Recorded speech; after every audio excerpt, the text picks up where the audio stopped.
Tidak ada satupun musuh di medan perang yang pernah benar-benar menaklukkan Khalid bin Walid. Tidak di Uhud, tidak di Mu'tah, tidak di Yarmuk, tidak pula di puluhan pertempuran lain yang namanya kini hanya tersisa sebagai tinta di buku sejarah. Pedangnya selalu menemukan celah, langkahnya selalu satu denyut lebih cepat dari maut, dan insting perangnya seperti sesuatu yang tidak dipelajari, melainkan diwariskan langsung dari takdir itu sendiri. Di setiap pertempuran, ada satu kepastian yang berulang. Jika Khalid memimpin, kemenangan hanya soal waktu. Namun sejarah menyimpan ironi yang kejam. Ketika musuh-musuhnya gagal merenggut nyawanya, justru kehidupanlah yang menyiapkan ujian paling sunyi. Bukan melalui darah, bukan melalui kekalahan, melainkan melalui satu keputusan yang sederhana di atas kertas, tetapi mengguncang langit batin seorang manusia. Khalid bin Walid dicopot dari jabatannya.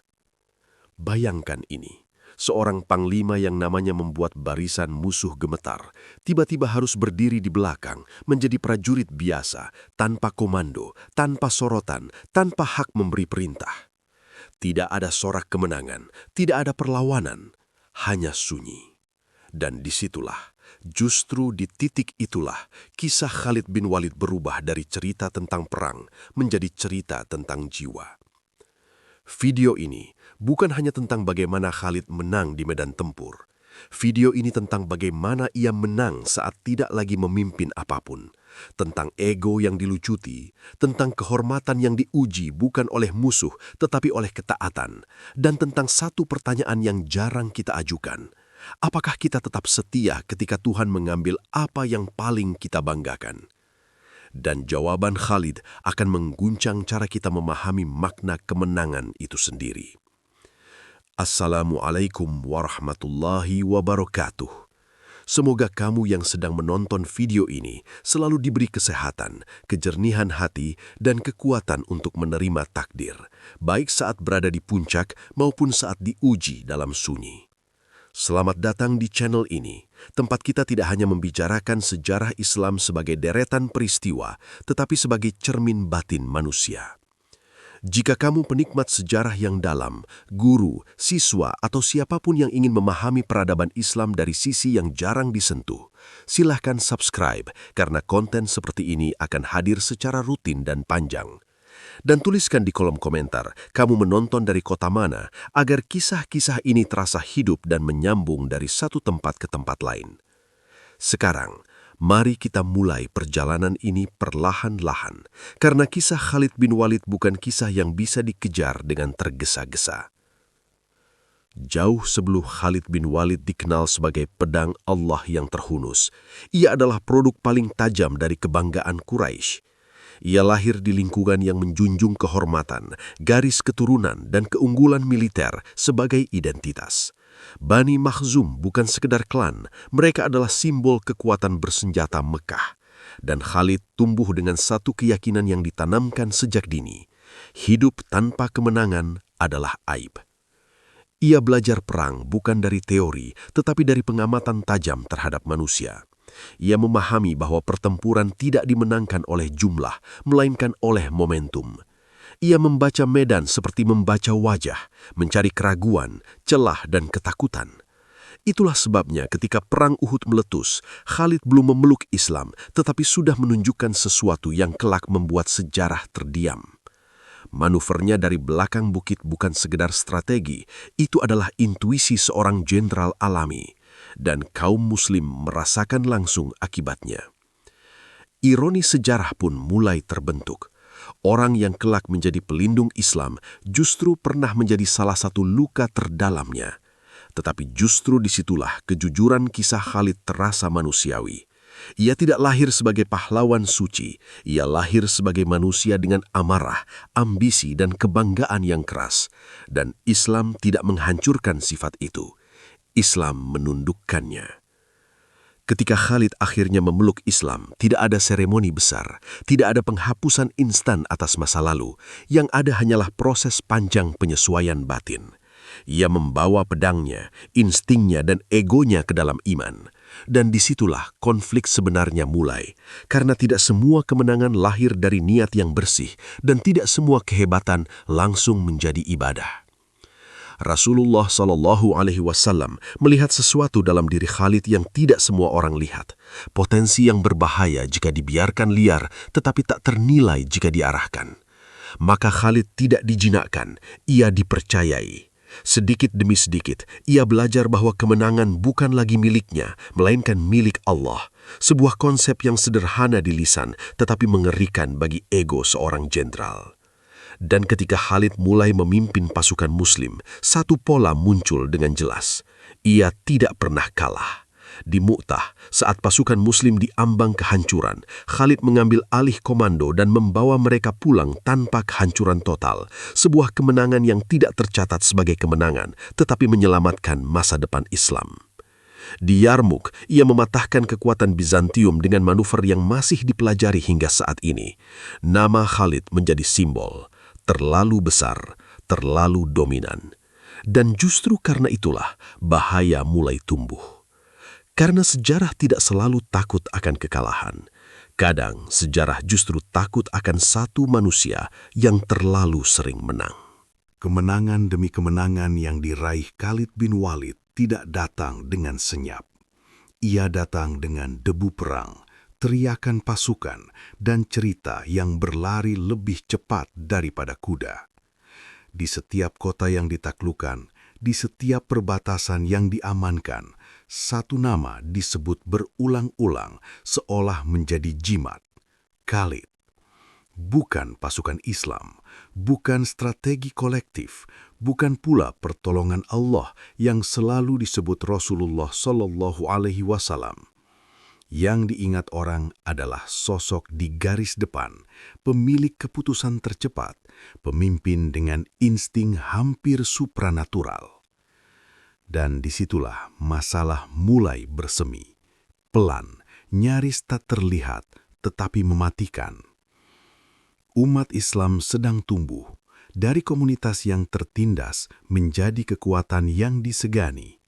Dalam fase seperti itu, simbol sangat berbahaya. Manusia mudah mencari figur untuk diagungkan karena figur memberi rasa aman. Dan Khalid, dengan rekam jejaknya yang tak ternoda kekalahan, menjadi simbol yang terlalu sempurna. Ada pasukan yang mulai berkata dalam hati, "Selama Khalid memimpin, kita pasti menang." Kalimat itu terdengar biasa, bahkan optimis. Tetapi bagi mereka yang memahami tauhid dengan kedalaman yang menggetarkan, kalimat itu adalah alarm. Islam tidak dibangun di atas keyakinan pada manusia, ia dibangun di atas keyakinan pada Allah.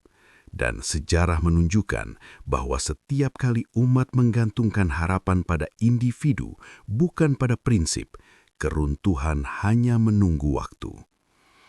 Khalid sendiri bukan manusia bodoh yang mabuk pujian. Ia sadar betul bagaimana namanya disebut, bagaimana pasukan memandangnya, dan bagaimana kisah-kisah tentang dirinya tumbuh melebihi kenyataan.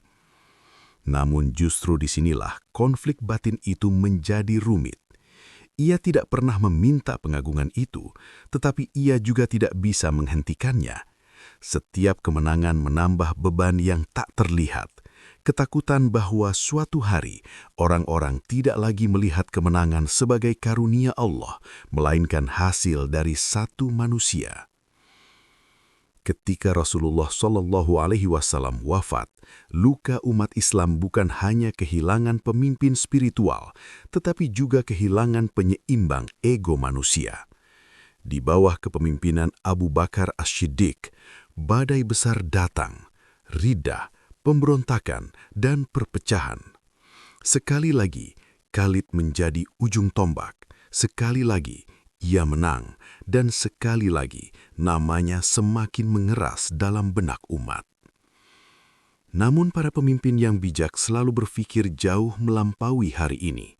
Mereka bertanya bukan hanya bagaimana kita menang, tetapi apa yang akan terjadi setelah kemenangan ini menjadi kebiasaan. Dan jawaban itu tidak selalu menyenangkan. Ketika Umar bin Khattab menjadi khalifah, ia membawa karakter yang berbeda. Jika Abu Bakar memimpin dengan kelembutan yang tegas, Umar memimpin dengan ketegasan yang jujur dan tajam. Ia tidak takut pada popularitas, tidak gentar pada figur besar, dan tidak silau oleh legenda. Baginya, satu hal lebih penting dari segala-galanya, keselamatan akidah umat. Umar melihat apa yang tidak ingin dilihat orang lain. Ia melihat bahwa kemenangan Islam mulai terlalu sering dikaitkan dengan satu nama. Ia melihat bagaimana pasukan lebih percaya pada kehadiran Khalid daripada pada disiplin dan doa. Dan ia tahu, jika ini dibiarkan, umat Islam akan jatuh bukan karena kekalahan militer, tetapi karena penyimpangan arah hati. Maka Umar mengambil keputusan yang paling tidak populer, paling beresiko, dan paling mudah disalahpahami. Khalid bin Walid dicopot dari jabatan panglima tertinggi. Tidak ada tuduhan pengkhianatan, tidak ada kesalahan administrasi, tidak ada kegagalan strategi. Justru sebaliknya, Khalid sedang berada di puncak reputasinya, dan karena itulah keputusan ini begitu menghantam. Bagi pasukan, ini terasa seperti mencabut pedang dari tangan prajurit saat musuh masih berdiri. Bagi banyak orang, ini terasa tidak masuk akal. Namun Umar tidak sedang memerangi Khalid. Ia sedang memerangi kemungkinan syirik yang halus, syirik yang tidak diucapkan tetapi dirasakan dalam ketergantungan batin. Dan ia tahu hanya satu cara untuk memotongnya, membuktikan bahwa Islam tetap menang tanpa Khalid sebagai panglima. Berita itu sampai ke telinga Khalid bukan di istana, bukan di ruang kehormatan, tetapi di tengah rutinitas perang. Tidak ada dramatika, tidak ada panggung, hanya satu kenyataan telanjang. Ia tidak lagi memimpin. Ia sekarang prajurit biasa, berdiri di bawah komando orang lain, termasuk mereka yang pernah ia latih dan lindungi. Dan di titik inilah pertempuran terbesar dalam hidup Khalid dimulai. Bukan melawan Romawi, bukan melawan Persia, tetapi melawan dirinya sendiri. Ego seorang jenderal adalah makhluk yang sulit mati. Ia tumbuh dari keputusan, dari kemenangan, dari rasa dibutuhkan, dan kini semua itu dicabut. Khalid bisa saja marah, ia bisa saja mundur, ia bisa saja berkata bahwa jasanya dilupakan, dan sejarah dunia penuh dengan orang-orang hebat yang runtuh bukan karena musuh, tetapi karena tidak sanggup menerima kehilangan peran. Tapi Khalid diam. Ia tidak membantah, ia tidak memprotes, ia tidak menarik pasukan. Ia hanya melakukan satu hal yang paling sulit bagi manusia besar. Ia taat. Dan disitulah, justru disitulah, makna pedang Allah menemukan bentuknya yang paling tajam. Tidak semua orang sanggup bertahan ketika sorotan lampu padam. Tidak semua pahlawan siap hidup ketika namanya tidak lagi disebut. Dan tidak semua jenderal bisa menerima kenyataan bahwa tangannya masih memegang pedang, tetapi lisannya tak lagi memberi komando. Khalid bin Walid memasuki fase hidup yang tidak pernah ia latih sebelumnya, menjadi prajurit biasa. Bayangkan betapa sunyinya perubahan itu. Dulu, setiap keputusan kecilnya menggerakkan ribuan orang. Dulu, satu isyarat tangannya bisa mengubah arah sejarah. Kini, ia berdiri di barisan, mendengar perintah dari orang lain, termasuk mereka yang pernah ia latih dan lindungi. Dan tidak ada yang salah dengan perintah itu. Tidak ada yang keliru dengan struktur komando. Tetapi jiwa manusia tidak selalu berdamai dengan logika. Setiap langkah Khalid di medan perang kini menjadi dialog batin yang panjang. Ia tahu bagaimana seharusnya pasukan bergerak. Ia melihat celah yang tidak dilihat komandan di atasnya. Ia bisa merasakan bahaya sebelum bahaya itu menampakkan diri. Dan berkali-kali ia harus menahan diri, menahan lidah, menahan ego, menahan naluri yang selama ini menjadi sumber kejayaannya. Karena kini ketaatan adalah pertempuran barunya. Dan yang paling mengancamkan, Khalid tetap bertempur dengan sepenuh jiwa. Ia tidak menarik diri, ia tidak berperang setengah hati. Ia tidak berkata, "Itu bukan urusanku lagi." Ia maju ke garis depan, bertarung dengan intensitas yang sama, seolah jabatan tidak pernah menjadi alasan baginya untuk berani. Luka-luka kembali menghiasi tubuhnya, bekas pedang, tombak dan anak panah semakin banyak, tetapi tidak satupun luka itu berasal dari pengkhianatan batin. Di mata pasukan, Khalid tetap Khalid, tetapi sejarah manusia cepat lupa. Tanpa jabatan, namanya mulai jarang disebut. Tanpa posisi resmi, kisah-kisah tentang dirinya tidak lagi menyebar seperti dulu. Dan disitulah, secara perlahan, ujian itu memperlihatkan bentuknya asli. Apakah iman seseorang tetap utuh ketika kontribusinya tidak terlihat? Banyak orang beramal demi pengakuan, meski mereka menyangkalnya. Banyak orang setia selama mereka dibutuhkan, tapi Khalid memperlihatkan sesuatu yang langka, kesetiaan yang tidak bergantung pada peran. Ia memahami satu hal yang jarang dipahami manusia.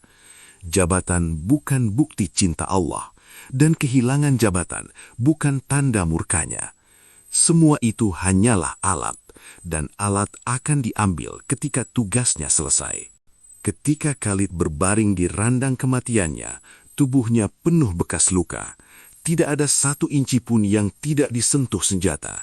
Dan ia berkata dengan suara yang tidak marah, tidak protes, hanya jujur bahwa ia heran mengapa dirinya mati di randang, bukan di medan perang. Kalimat itu sering dikutip sebagai ironi, padahal jika kita mendengarnya dengan hati yang terbuka, itu adalah pengakuan cinta seorang hamba kepada Tuhannya. Allah tidak memberikan Khalid kematian yang ia inginkan. Allah memberikan Khalid kehidupan yang ia butuhkan. Karena jika Khalid mati sebagai panglima besar di medan perang,